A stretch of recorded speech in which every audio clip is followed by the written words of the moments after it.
Vamos entonces a hacerlo rapidito, porque quería avanzar también con el resto de temas para acabar lo antes posible y poder repasar todo.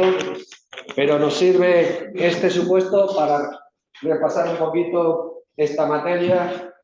He hecho un supuesto en el que he planteado primero 4 preguntas relativas al campo de aplicación, con ese párrafo que veis ahí, que tenemos a Flor, por un lado. Flor, que tiene una vida laboral, digamos que amplia, empezó con 18 años trabajando de autónomo en 1990, de 1990 a 1999, lo veis ahí, ¿no? Sí.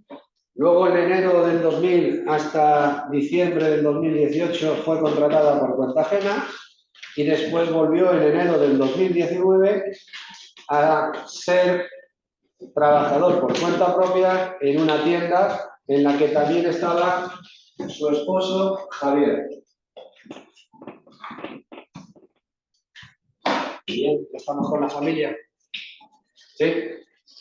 Además, en esa empresa trabajaba una persona que se llama Ana, que no le vemos ningún parentesco, porque dice hijo de unos amigos.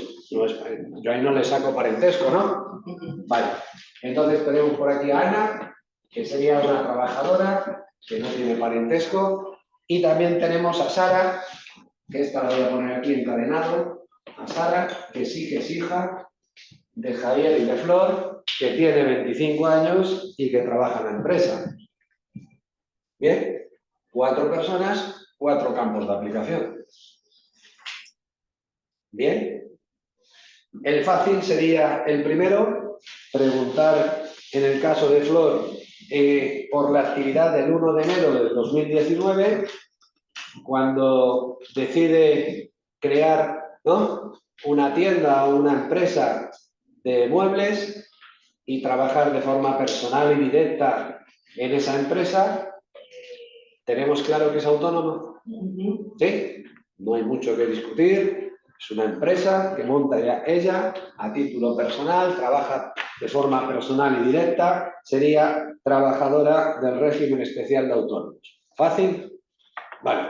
Entonces, si ya tenemos aquí a una persona que es del régimen especial de autónomos, ahora vamos a ver y entendemos en este caso que es una persona física. No he hablado de ninguna SL, ni una SA, ni una sociedad laboral, ni una sociedad mercantil. Es una persona física, lo digo porque luego cuando busquemos a la familia, que aquí os pueden dar las 2 opciones. Que hablemos de una empresa y que hablemos de los socios, trabajadores y demás, y todo ese régimen que estudiamos, o que hablemos de una persona física que es autónomo y que contrata familiares. Bien, antes de eso, en la pregunta 2, bueno, sí, en la 2 ya hablamos de la familia, vale. En la 2 hablamos de Javier. Javier cónyuge, ¿no? Que trabaja con Flor, que es autónomo, presumimos que vive con él, ¿sí? Y una persona que como cónyuge o hasta familiar de segundo grado que convive, ¿no?, depende económicamente y trabaja en esa empresa, ¿dónde le metemos? A ver, esto vamos a ver en el artículo 12 de la Ley General. Esto sería el artículo 305, que sería el que habla del régimen especial de autónomos y el campo de aplicación, pero aquí nos movemos en el artículo 12. En el artículo 12 dice que cuando esos familiares hasta segundo grado conviven, ¿no?, trabajan y dependen económicamente del empresario, se presume, salvo por al contrario, que van a ser trabajadores autónomos, del régimen especial de autónomos, ¿no? Bien. Pero esto de salvo prueba al contrario, que se demuestre la condición de asalariados, ¿se da en este supuesto? Sí. Yo he querido explicar que sí, en el supuesto. Cuando dice ahí que Javier trabaja como asalariado, ya pongo el término de asalariado, no trabaja con su cónyuge en las mismas condiciones, de forma personal y directa, ya dice que es un asalariado, o sea, que tiene nómina, tiene jornada laboral. Incluso llego a decir que se le aplican todas las condiciones del convenio colectivo, con lo cual yo creo que se dan todas las condiciones de asalariado, ¿no? Y si yo demuestro la condición de asalariado, esta persona iría al régimen general, aunque la regla es que debería ser considerado autónomo, ¿no? Pero demostrando la condición de asalariado, yo lo metí en el régimen general. ¿Y en esto? ¿Sí? Vale, pues ya está. Ya hemos solucionado. Uno para autónomos, otro para el régimen general. En la pregunta 3 hablo de Ana, que en este caso no deberíamos tener ningún problema. Perdona, ¿es con régimen general con inclusión de desempleo? No. No es régimen general con exclusión de desempleo. Eso solo se da entre los hijos. Hijos y... El cónyuge no. En la excepción, que ahora hablaremos aquí de esta excepción con Sara, es para los hijos. Menores de 30 años, mayores discapacitados, con distintos grados de discapacidad, hablaremos luego, pero para el cónyuge o otro familiar que no sea el hijo, solo hay dos opciones. O autónomo como el empresario, o trabajador por cuenta ajena, si demuestra la condición de asalariado. Solo hay esas dos opciones. ¿Bien? Bueno, hay otra tercera opción. Si trabaja de forma amistosa, benévola o de buena vecindad, estaría excluido. ¿Sí? Vale. Bien. Entonces, vale. Vamos a lo de Ana, tampoco lo vamos a dar muchos problemas. Ana, aunque es amigo de un familiar, no sé si es un familiar o solamente no. Eso sí. Es hija de un amigo, nada más, ¿no? Aunque podría haber dicho hija de un familiar, pero si no le pongo el segundo grado, si no le encuentro el segundo grado, incluso no dice que conviva con ellos ni nada de eso, pues trabaja como trabajador asalariado, régimen general, en la pregunta 3, sin problemas. Bien, entonces vamos aquí, a Sara. Sara, ya tenemos que buscar la condición de que es hija, ¿no? Si es menor de 30 años o si es mayor de 30 años discapacitada, con 3 posibilidades de discapacidad que había, ¿sí? Hay un supuesto especial. El supuesto general de Sara, aun siendo hija, es o la metemos en autónomo, como el padre, o como la madre, o la metemos en el régimen general por considerarla asalariada.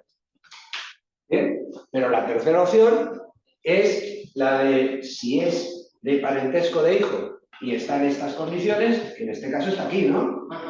¿Sí? Aunque en ese caso no se demuestre la condición de asalariada, podríamos, ¿no?, considerarla del régimen general sin desempleo. Y en este caso, como convive y trabaja en la empresa, y no llego a decir claramente que es un asalariado, sino que dice que se dedica por completo a montaje e instalación, no dice a cambio de una retribución, no dice con una jornada, no dice nada, a lo mejor podríamos tener dudas si meterla en el régimen general o no. Pero lo que no hay que demostrar es meterla en el régimen general sin desempleo si tiene la condición de hija del empresario en una de estas dos condiciones. Bien, y yo la he metido en el régimen general sin desempleo. ¿Vale? Bueno, facilito esto, muchas más opciones con estos personajes. Bueno, me he metido con una persona física, el tema de los familiares y ya estaría. ¿Bien esto? ¿Sí? Vale, pues seguimos entonces. Ya hemos contestado esa primera parte. Vale. Luego vamos a seguir con Flor en la segunda parte del supuesto, que inicia un proceso oncológico el 1 de marzo de 2024, que entonces voy a poner todos los datos para que no me líe luego que tenga que leer 10 veces el supuesto. ¿Lo vais a hacer así? Sería más correcto, ¿no? Vale. Digo porque si ponemos que el 1 de marzo del 2024, ¿no?, pasa a IT. Sí, ¿no? Le ponemos ahí. ¿Esa IT por qué sería?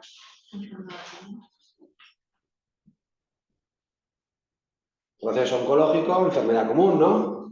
Digo, para que situéis proceso oncológico, no he dicho nada de accidente de trabajo ni enfermedad profesional, pues, enfermedad común, ¿no? Vale. Más fechas que he puesto ahí. Bueno, he puesto que el 1 de julio del 2025, mediante la resolución del INS, voy a ir por aquí, al final, el 1 del 7 del 2025, se le declara una incapacidad permanente total, ¿no? Bien. Vale. Más datos que vienen ahí.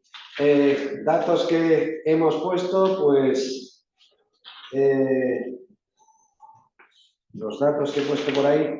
Durante el proceso de incapacidad temporal ha sido citado por la unidad médica para la revisión y en el cumplimiento de los 365 días de la situación, por motivo de la revisión, se le comunica que la unidad del INS ha decidido declarar extinguida la situación de incapacidad temporal con fecha de 28 de febrero de 2025. Si lo hemos hecho bien, 28 de febrero 28 de febrero de 2025 es un año después de la baja. Aquí se extiende el IT. Se me da de alta, ¿no? Alta con propuesta de incapacidad, ¿sí? Con lo cual, aquí ya empezó en IT el 1 de marzo, el 28 de febrero, 365 días, pues le han dado de baja, pero no una baja por curación, sino una baja con propuesta de incapacidad. ¿Algún dato más que he puesto por ahí? Pues he puesto que el 31 de mayo pasa un reconocimiento médico, por aquí abajo, 31 del 5, hay un reconocimiento médico que me interesa ese reconocimiento para algo. No. El EBI, el INS, la inspección médica, una vez que te ha propuesto la incapacidad, puede llamarte cuando quiera. Pero es un control. Otra cosa es la siguiente fecha, que creo que sí nos interesa, que es cuando el equipo de valoración, ¿sí?, tras todos los informes, incluido supongo que el del 31 de mayo, valora, ¿no?, la declaración de incapacidad permanente con una resolución del 15 de junio. ¿Esa sí me interesa? Yo creo que sí, ¿no? Del EBI, aquí estaría la resolución del EBI. Es el dictamen, ¿no? Propuesta, resolución, dictamen preceptivo, pero no vinculante, ¿no? Que sería el del EBI. A ver, antes de ir al EBI, muchas veces te llaman para que la inspección médica, el médico de turno, pues haga el informe correspondiente y que luego llevas al órgano colegiado, que es el EBI, para hacer ese dictamen. ¿Sí? Primero te llaman, la revisan y después de revisarte, ese médico hace una propuesta para que el EBI determine con los requisitos de si está en alta o no está en alta, que se le pida, ¿no?, si le van a reconocer o no la declaración, que realmente se le reconoce aquí, porque aquí digamos que es el INS, el director provincial del INS, el que dicta la resolución. Bueno, esas son todas las fechas que he puesto ahí. Si las ponemos ahí bien todas, yo creo que no tendríamos problema para resolverlo, ¿no? ¿Bien? Vale. Entonces, ahí he encadenado una serie de preguntas. Os he puesto ahí los datos de cómo es la suma de las bases de cotización para calcular la prestación. He puesto también la base reguladora que sirvió para calcular la IT, porque primero estuvo en IT, ¿no? Y luego le declararon la incapacidad y algunas preguntas haré de eso. ¿Bien esto? Vale. Entonces, en la pregunta 5, el hecho causante. Venga. La primera cuestión, el hecho causante. El hecho causante se puede producir en 3 momentos distintos. Dependiendo. Si no es tan alta, sería el día de la solicitud, que no es el caso, ¿no? Si no se agotó la IT o no viene de una IT, el dictamen propuesta del EBI, ¿no? Que no es el caso, porque este caso viene de una IT que se ha extinguido. Se podía haber extinguido por los 545 días, se podía haber extinguido como ha sido en este caso, con un alta, con propuesta de incapacidad, se ha extinguido. Y una vez que se ha extinguido la IT, ¿dónde fijaríamos el hecho causante? En la extinción de la IT. Uy. Lo he puesto bien, ¿no? No me he equivocado. A ver, ¿lo habéis visto? Si yo os he dicho que esta persona, por lo que sea, tiene un proceso oncológico y no está de alta, por ejemplo, no está de alta, y luego pues, no estando en IT, se pone a trabajar, ¿vale? Y ellas, pues, no estando en IT, bueno, vamos a poner un caso, que está en ese proceso oncológico, finaliza la IT, se pone a trabajar, pasa un tiempo, y después, sin pasar a IT, solicita, ¿no?, que le declaren una incapacidad. No viene de una IT, ¿no? ¿Sí? O estando en IT, antes de que le den de alta, ella misma propone una incapacidad. No agotó la IT. A ver. Pero si solamente estoy poniendo los tres casos, no estoy pintando ni nada, ¿eh? Sí, tus manos y total. Pero, si no vengo de una IT, o estando en una IT no se ha agotado, siempre voy a ir al dictamen de ley. Y si no estoy en alta, siempre iría a la solicitud. Os recuerdo que no alta, absoluta y gran invalidez. ¿Y en esto? Vale, pues aquí, como veis claramente que es porque se ha extinguido la IT, ¿sí?, tengo que buscar como hecho causante para cumplir los requisitos el 28 de febrero. ¿Bien la respuesta entonces? ¿Sí? Puse el 1 de julio, puse el 31 de mayo, puse el 1 de julio, puse el 31 de mayo, puse el 15 de junio, puse todas las demás fechas para que... Esto es muy fácil de hacer en los exámenes porque siempre más de uno pues se va buscando fechas por ahí y unos aciertan y otros no. ¿De acuerdo? Vale. La siguiente pregunta, que era fácil. La declaración de incapacidad permanente se produce por aquí, pero los requisitos los miramos en el hecho causante, ¿no? ¿Y la causa cuál es? La que vino de aquí. La que vino de la IT. Si causó baja por IT por enfermedad común, la causa de la incapacidad será enfermedad común. Lo digo porque el dato a lo mejor lo pongo en otro lado, pero lo tenéis aquí. Bien, entonces en la pregunta 6 ponemos enfermedad común. Y ahora nos vamos al tema de la carencia, ¿no? ¿Sí? ¿Lo queréis hacer vosotros o lo hago yo? Nosotros, mejor, Javi. Bueno, yo. A ver, pero yo cuento, ¿no? Hacerlo vosotros. Mirad, los datos que tenemos que utilizar, ¿cuáles son? Primer dato que tenemos que utilizar, la fecha de nacimiento, ¿no? Esta persona nació el 14 de abril de 1971. 1971. ¿Sí? Y tenemos que irnos ¿hasta qué fecha? Hasta el hecho causante, ¿no? ¿Sí, no? ¿No tenemos que irnos hasta el hecho causante? Hasta el hecho causante. Nos hemos fijado el hecho causante en la pregunta, ¿eh? 28 de febrero, ¿no? Entre el 1 de abril del 71 y el 28 de febrero de 2025,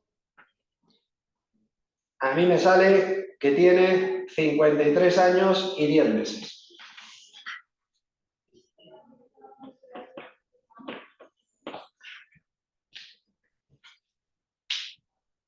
Bien, ¿estáis de acuerdo?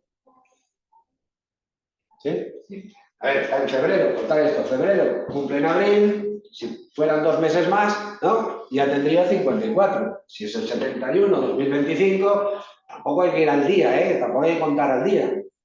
Porque el que tenga 53 años y 10 meses, ¿qué me dice?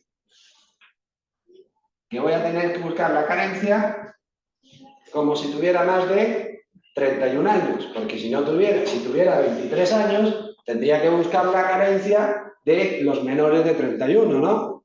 Que los que son jóvenes, digamos, solo hay una carencia genérica, pero los que son mayorcitos, ¿qué le pedimos? Una carencia genérica y otra específica, ¿no? Una doble carencia para los mayores de 31 años, ¿no? ¿Hasta ahí bien? ¿Sí? Vale. Entonces, la carencia genérica que le pedimos es que entre los 20 años y el hecho causante tenga cotizados un cuarto. Un cuarto, ¿no? Y le especifica que lo que salga de aquí tenga un quinto en los últimos 10 años. Esta es la teoría, ¿no? Entonces, haciendo esos cálculos, y ahora ya nos vamos al cálculo más matemático, aunque hemos dicho que tiene 53 y 10 meses, a la hora de coger entre los 20 y el hecho causante, yo tengo que coger años enteros y fracciones de medio año. Con lo cual yo cogería años enteros, serían 23, ¿no? 23 años, y en vez de 10 meses, ¿qué cogería? 23 años y 6 meses. A ver, que lo tengo aquí apuntado. Bien. A ver. 33, perdón, 23, no, perdón, 33. Perdón, 33 años. 33 años y 6 meses. He quitado 20 y las fracciones superiores a medio año le he puesto 6. Si fueran 53 años y 5 meses, pues me salían 33. O redondeo a año entero o redondeo a años y 6 meses. ¿Está bien hecho el redondeo? Bueno, pues a partir de aquí, si tenemos que calcular el cuarto, a mí me sale 8 años y 4 meses. 8 años y 4 meses.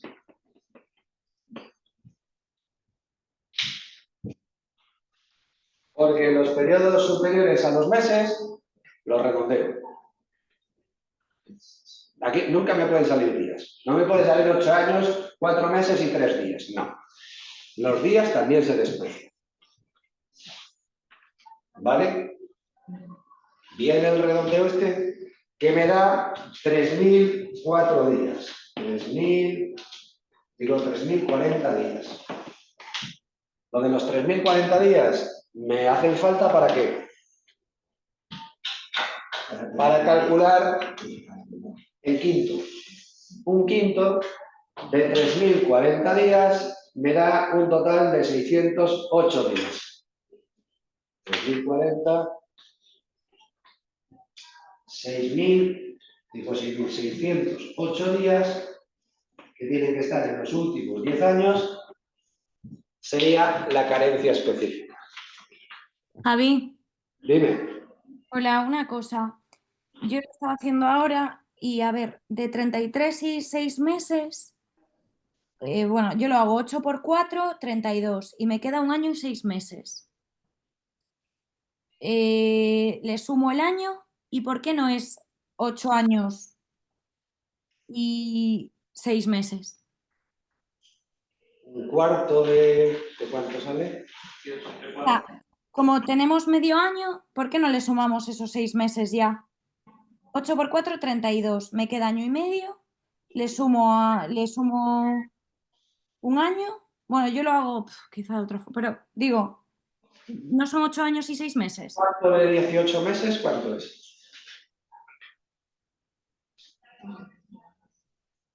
¿Cuánto es un cuarto de 18 meses? ¿Eh? 4,5. Me queda el medio, ¿no? Lo he hecho bien. Los días los desprecio, ¿no? Lo he hecho bien, ¿no? No me pensaba que lo había hecho yo no lo he apuntado aquí, tengo los resultados, pero el cálculo total no lo he hecho.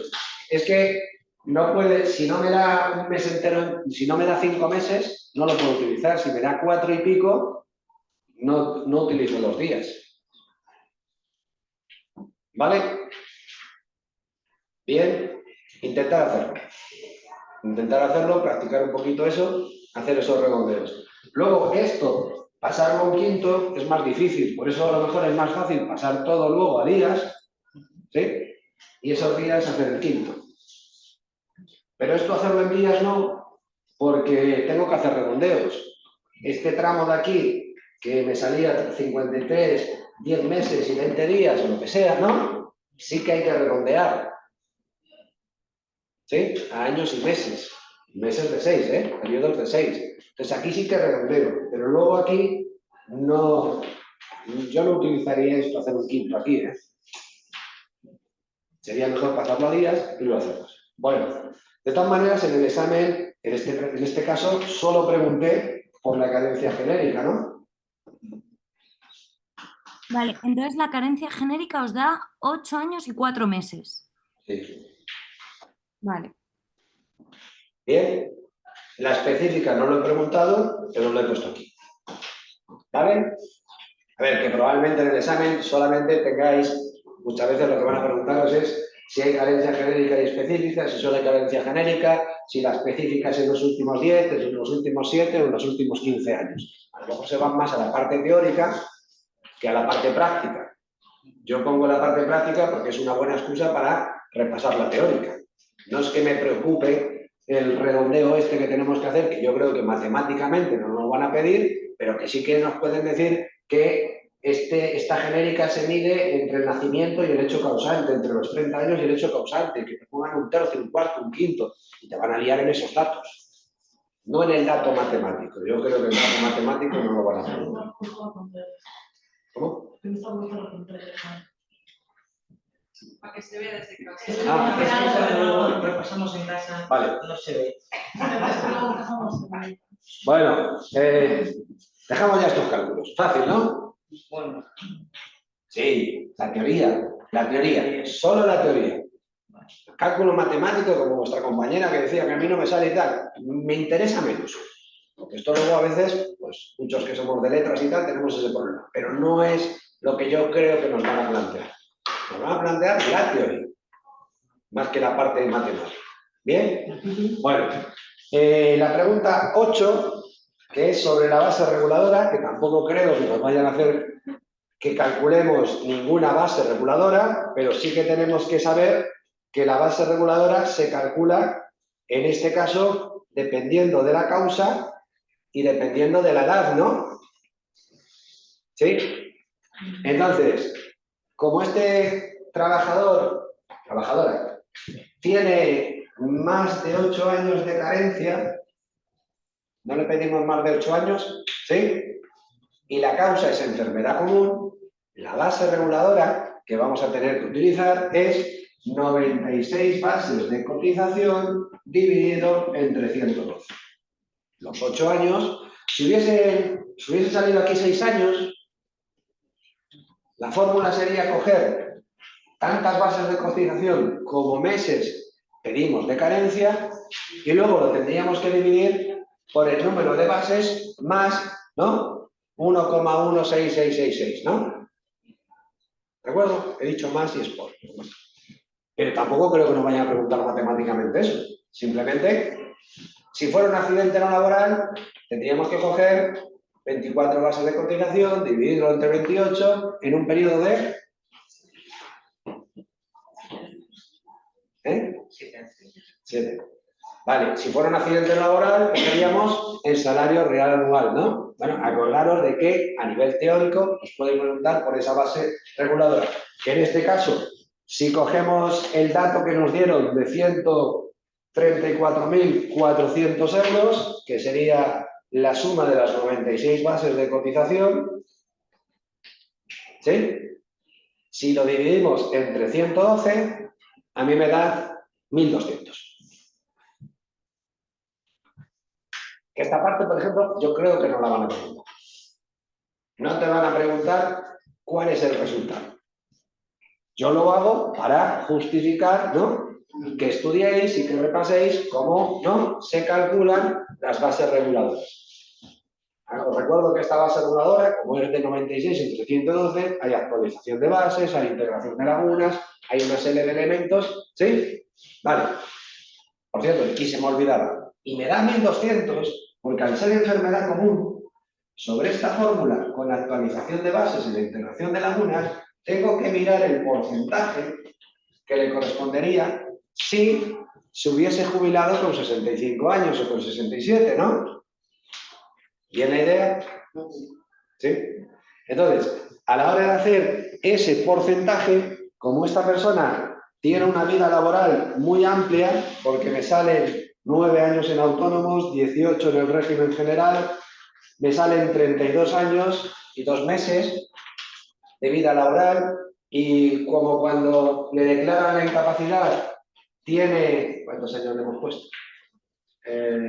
53 años, ¿no? Sí. Hasta la edad de jubilación pasaría con mucho de los 37 años, que son los que me interesan, con lo cual el porcentaje que tendría que aplicar aquí sobre esta fórmula para determinar la base reguladora sería el 100%. Si tuviera una vida laboral chiquitita, a lo mejor me salen entre lo realmente cotizado y lo que falta hasta la edad de jubilación, me salen 30 años, tendría que ir a la fórmula de la jubilación y calcular el porcentaje que tendrían que darse, que a nivel práctico, a nivel de cálculo, no me lo piden. ¿Bien la idea? ¿Sí? Me da 1200 porque este porcentaje de la jubilación es el 100%, ¿eh? Yo he cogido las 96 bases, los 234.400, lo he dividido entre 112 y el porcentaje por la jubilación es del 100%. Por eso me da 1200. Si el porcentaje fuera porque no llega a los 37 años, no llega al 100%, pues tendría que aplicarle esa fórmula, ¿no?, ese porcentaje, y lo que me da sería la base reguladora. ¿Bien? ¿Vale? Bueno. Siguiente pregunta. Ya tenemos la base reguladora y ahora no quiero preguntaros más, pero bueno, podía preguntaros. ¿Cuánto le pagaríais de prestación? No lo he preguntado, pero lo he preguntado. Es una total, no tiene 55 años, no hay muchas dudas. Si es total y no tiene 55 años, el 55% de la base reguladora, no hay opciones. Si tuviera 60 años y no trabajara, pues ya podríamos ir al incremento de la cualificada, pero bueno, aquí no hay este problema. Lo digo porque eso sí que lo pueden preguntar. Todas esas cosas sí que nos pueden meter, ¿no?, en ese problema, que de repente le quieran dar la cualificada cuando no hay cualificada, y si quisiera sustituir la pensión por una indemnización. ¿Algún problema? ¿Tendría que tener más de 60? Menos. Para la indemnización tiene que tener menos de 60 años. Solicitarlo en los 3 años siguientes. ¿Sí? Vale. Pues en este caso, si la persona ve que le interesa trabajar en otro sitio y capitalizar hasta los 60 años la pensión con una indemnización, le daríamos esa indemnización. Y como tiene 53 años, le pagaríamos 84 bases, no, 84 mensualidades de la pensión. Si tuviera más de 54, pues hay que quitarle cada año 12 meses. Si tuviera 59, solo le pagaríamos 12 mensualidades, ¿no?, como indemnización. Tampoco creo que se meta mucho en eso, pero bueno, la idea es esa de que la total tiene la posibilidad de sustituir la pensión por una indemnización, una sustitución temporal, ¿eh? Sustituyes la pensión temporalmente por una indemnización. Bueno, pues ahora ya sí que acabe, ¿no? Vale. Y la siguiente pregunta, los efectos económicos, que esto es lo que más me gusta. Los efectos económicos. ¿Cuándo los situaríais? ¿Borré? No borré. No lo borré, ¿no? Si vamos a la ley dice en la resolución del INS, ¿no? La ley dice que sería en la resolución del INS. En la práctica es en la propuesta de dictamen de ley. Yo ahí pondría el 15 de junio, ¿sí? Pero aunque luego no lo he planteado, os recuerdo que en este caso, como viene de una IT y entre la IT y el reconocimiento de la pensión siguió cobrando lo mismo directamente por el IRS, hay que comprobar si lo que cobra de pensión, que sería el 55% de los 1.200 euros, ¿no? 660, ¿no? Es superior o inferior a lo que cobraría de subsidio de IT. El subsidio de IT son, he puesto ahí la base reguladora de 100 euros, el 75% de 100 euros serían 75 euros diarios, ¿no? Con lo cual, si hacéis el cálculo así de cabeza, yo creo que cobra más de IT que de pensión, ¿no? Como cobra más de IT que de pensión, ¿sí? Empezaría a cobrar desde el 15 de junio. Se le extinguiría ahí lo que estaba cobrando, ¿no? De demora de la IT y empezaría a cobrar la pensión. Si fuera al revés, si lo que cobra de IT fuera inferior a lo que cobra de pensión, aunque se le reconozca desde el 15 de junio, le daríamos la diferencia con carácter retroactivo hasta desde el día que se le extinguió. ¿Bien todo esto?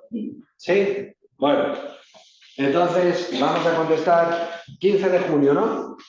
¿Sí? Vale. La pregunta 10, ¿qué régimen resolverá la pensión de incapacidad permanente? A la hora de fijar esas condiciones para reconocer la incapacidad permanente, lo primero es saber dónde estaba de alta cuando se produjo la incapacidad. ¿Cómo cambias esto? No, ya, pero es que no, tampoco sé del test, la pregunta 10. Ah, perdón. La pregunta 10. No, culpa mía. Vale. Simplemente que miréis y que veáis que si estaba de alta cuando se le declaró la incapacidad, ¿sí? Estaba de alta, estaría en un régimen. ¿En qué régimen estaba? En autónomos. Mirando la vida laboral que ya dijimos antes, de que tenía 9 años en un tramo, ¿no? De autónomos y después otros 5 años, ¿sí? Bien. ¿Cumplen los requisitos solo en autónomo? Cumpliría los requisitos, ¿no? No le pedimos 8 años. Como tiene lo suficiente cotizado en autónomos, pues le reconocería el régimen especial de autónomos. ¿Que solo tuviera 5 años en autónomos y 10 en el régimen general? Pues tendríamos que irnos al régimen general, ¿no? Bien, entonces ahí tendríamos esa fórmula. Pero en este caso lo hemos puesto sencillo porque si ya tiene derecho en el régimen en el que está de alta, no tengo que buscar otro régimen. Ya tiene derecho en ese y se le reconocería en ese. ¿Bien esta idea? Vale, entonces vamos a ir acabando porque vamos a la pregunta 11 y vamos a contestar ¿cuál sería el periodo de cálculo de la base reguladora? 96 bases de cotización del mes previo anterior al hecho causante. Si el hecho causante lo hemos situado en febrero no nos vale, enero no nos vale, tenemos que irnos al mes de diciembre, ¿no?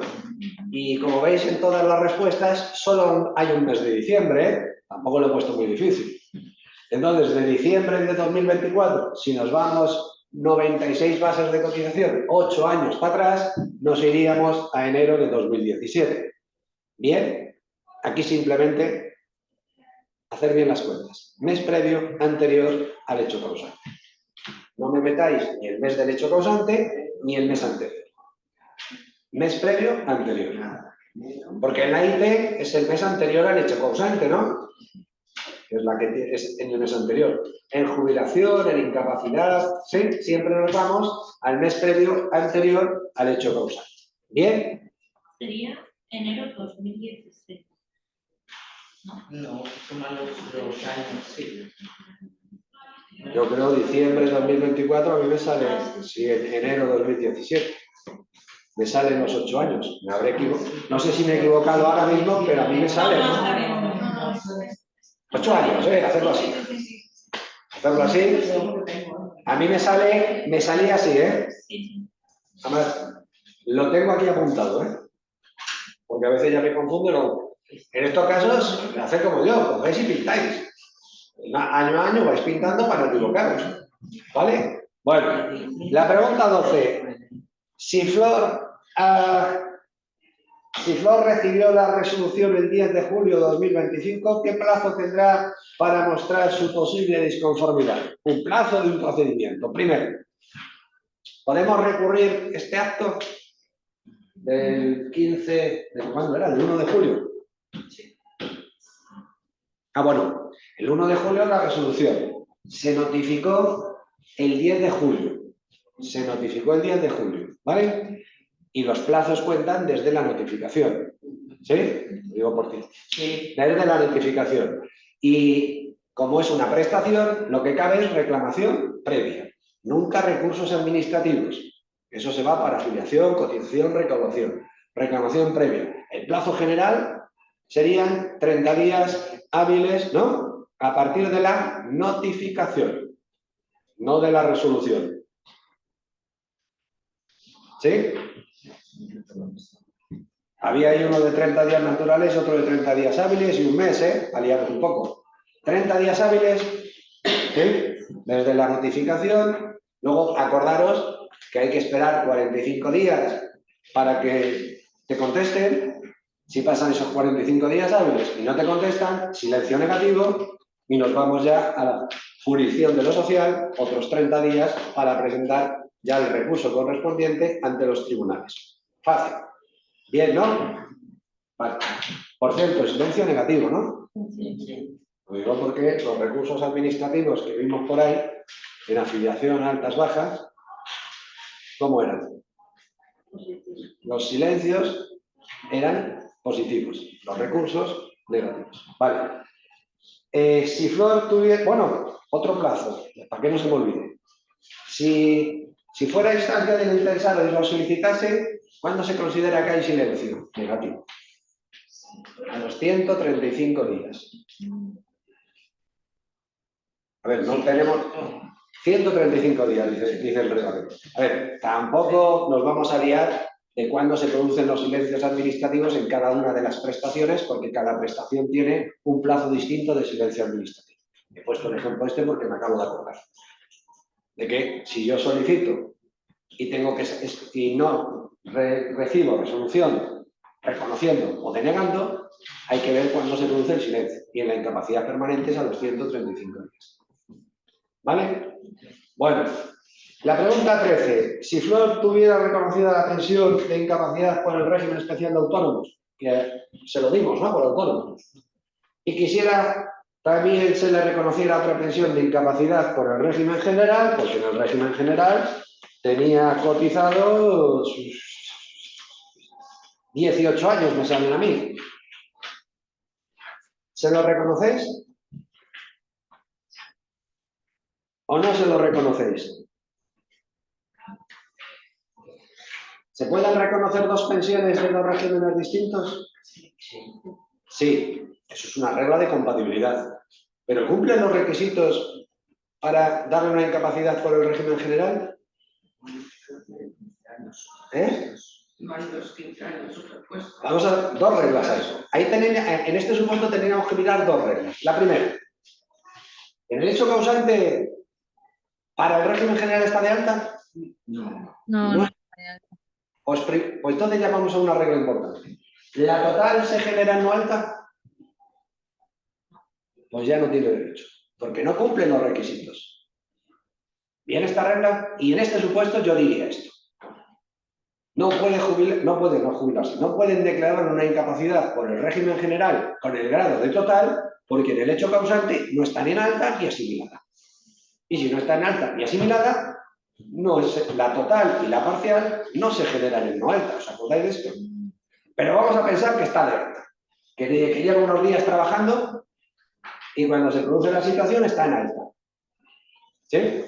Tampoco tendría derecho, porque, bueno, perdón, digo, podría tener derecho si está en alta, ¿sí? Porque tiene 18 años cotizados. Y ahí no le pediríamos 15 años superpuestos. Los 15 años superpuestos se le pide cuando se generan en no alta. Bien.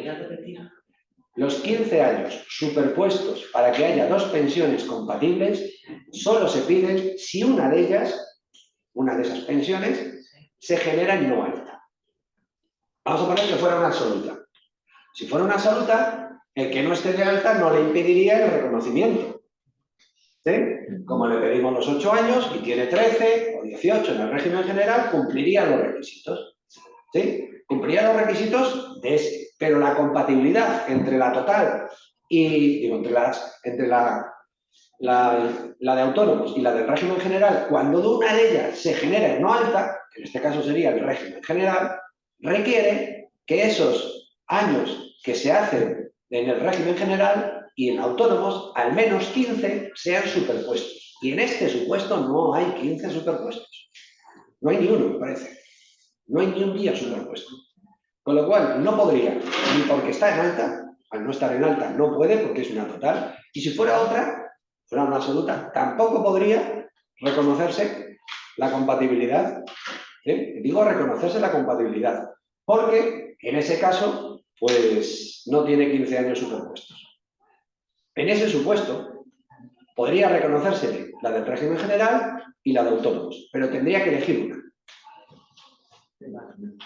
Lo que digo es que requiere 15 años superpuestos para que haya compatibilidad. Reconocimiento hay, porque si tiene los días cotizados, cumple los requisitos, se reconoce una, se reconoce otra. ¿Puede cobrar las dos? Miramos si hay 15 años superpuestos. No hay compatibilidad. Que elija una o la otra. Bien. Vale. Bueno, y ahora sí que vamos acabando. Si Flor fallece, bueno, estaba enferma, ¿no? En este caso, el 16 de agosto, es para que veáis que es pensionista.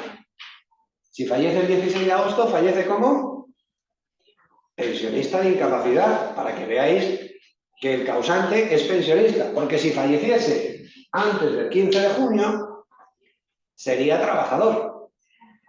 ¿Bien la idea? Sigo por los requisitos, ¿no? Las condiciones, ¿veis que son distintas? ¿Sí? Vale. Entonces, si fallece, ¿qué prestaciones de muerte y supervivencia podrá generar?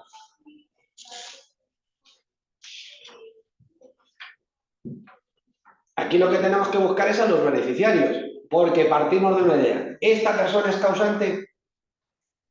Requisitos para ser causante de prestaciones de muerte y supervivencia. De causante. Que se muera, ¿sí? Más. Y si es pensionista, nada más. Porque los pensionistas automáticamente generan prestaciones de muerte y supervivencia. Si fuera trabajador, que esté en alta, que no esté en alta, los 500 días, los 15 años, ya jugaríamos con otros requisitos. Pero en este caso, el causante, vemos claro que genera. ¿Sí? Entonces, ¿qué prestaciones genera? Hay que buscar a los beneficiarios. ¿Qué beneficiarios tenemos? Pues tenemos a Javier y a Sara, ¿no?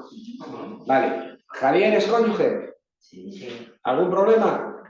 ¿Le vamos a pedir algo al cónyuge?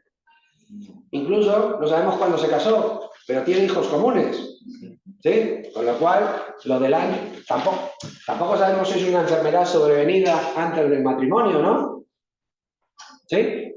¿Bien esta idea? Pero eso solamente es en esos casos. Aquí no tendríamos duda. ¿Hay pensión de viudedad? Vale. ¿Y Sara? 25 años.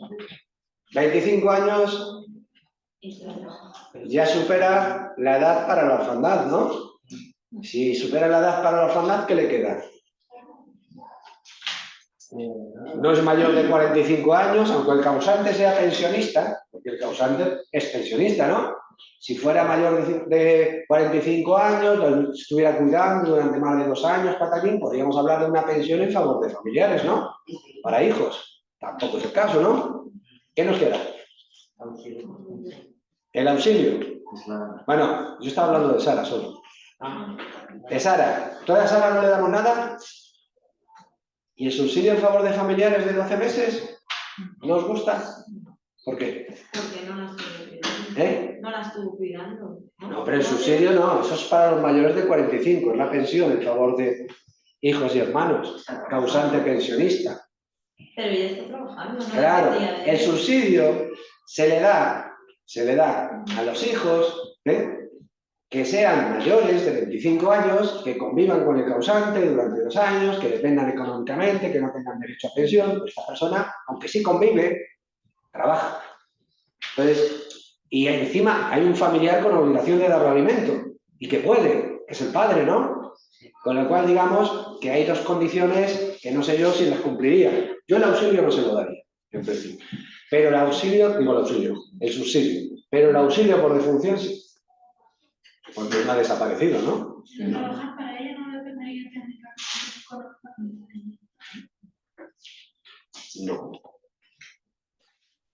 No. No depende, no sería el caso. Y aunque le podamos considerar, ¿no?, que depende económicamente, tiene un padre que tiene la obligación y la capacidad, porque el padre es pensionista, de atenderle. La pensión y sigue trabajando. Entonces, como el padre tiene la obligación de dar los alimentos y puede dárselos, el hijo no está en esa situación de necesidad. O la hija en este caso. Yo solo le daría el auxilio por defunción y la pensión de viudedad. Bien, indemnización tampoco, ¿no? No. Porque la causa sigue siendo enfermedad común. Vale, y acabamos. Murió por accidente. Pero bueno, Pero el accidente no laboral. A ver, era no, pensionista, he dicho que murió por enfermedad común, murió por accidente, Claro, era pensionista, yo ya lo único que estaba cuestionando era el accidente de trabajo y la enfermedad profesional para el accidente, para la indemnización. Si hubiese sufrido aquí un accidente de trabajo, lo hubiésemos declarado incapacitado por accidente de trabajo, luego se muere por lo que se muera y sí tendría derecho a indemnización porque sería accidente de trabajo la causa de la muerte. ¿Sí? Pero fue una IT por enfermedad común, una incapacidad por enfermedad común, se muera de lo que se muera, ¿sí?, por accidente, por enfermedad, no va a dar derecho a la indemnización. ¿Bien? ¿De acuerdo? Javi, entonces, en el caso que ponías ahora, de si fuera pensionista por accidente o enfermedad profesional, Sí, habría ¿qué se le daría la indemnización? ¿Muriera cuando muriera y de lo que fuera? ¿O que fueran 20? Lee literalmente la ley general, lee literalmente que se presume, se considera muerto por accidente de trabajo los que tienen reconocida una pensión de incapacidad permanente con absoluta gran invalidez, opción. Absoluta y gran invalidez, no es total, absoluta y gran invalidez por accidente de trabajo o enfermedad profesional. Bien, que no es el caso. ¿Vale? Y acabamos, ¿desde cuándo cobrarían, en este caso, Javier, que es el único que va a cobrar, porque el auxilio, como es una cantidad a tanto alzado? Bueno, el auxilio lo cobra el familiar que, ¿no?, justifique que ha soportado los gastos del entierro, cónyuge, hijos, ahí no hay problema, pero el cónyuge, ¿desde cuándo cobraría la pensión de viudedad? El día siguiente. ¿Del día siguiente de cuándo? De la muerte del hecho. No, porque el causante es pensionista. Si fuera trabajador, ¿sí?, o no fuera pensionista, podemos fijarlo día siguiente del hecho causante si lo solicitan los 3 meses. Pero el causante es pensionista. La pensión de incapacidad permanente que tenía reconocida se extingue el último día del mes del fallecimiento, que no sé cuándo lo hemos matado, el 16 de agosto, ¿sí? Y entonces la mensualidad de agosto la devengaría y la cobrarían los familiares, con la parte proporcional de la paga extra de noviembre, y el 1 de septiembre se empezaría a devengar la pensión de viudedad si no se olvida de solicitarla en los 3 meses siguientes al hecho causante. Si tarda más de 3 meses, solo habría 3 meses de retroactividad. Bien, cuidado con todo eso, que es una forma fácil de equivocarse si no te fijas que era pensionista. Porque di la opción del día 17, ¿no? Sí. Bien, y hasta aquí el supuesto, sencillito. Paramos entonces, ¿sí? Javi, estoy viendo que pusiste la D en vez de la B. No sé, no tengo aquí la plantilla, pero ya te contesto yo que la contestación sería día 1 del mes siguiente al hecho causante. Si lo solicitas en los 3 meses. La plantilla que a lo mejor os hemos presentado está mal copiada y hay un fallo, Pero, bien, entonces, ¿sí? Rectificarla si está mal la plantilla. Yo no tengo aquí la plantilla, tengo el examen, pero no tengo la plantilla. ¿Vale? ¿Dejamos bien esto? Vale. Pues hasta aquí hemos llegado.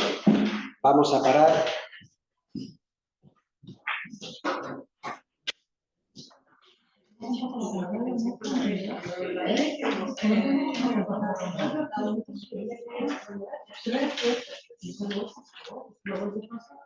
Todo eso no se ve. Es que bueno, ¿qué le cuesta? Pues ver eso.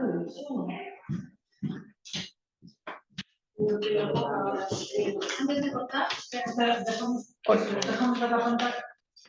déjalo que se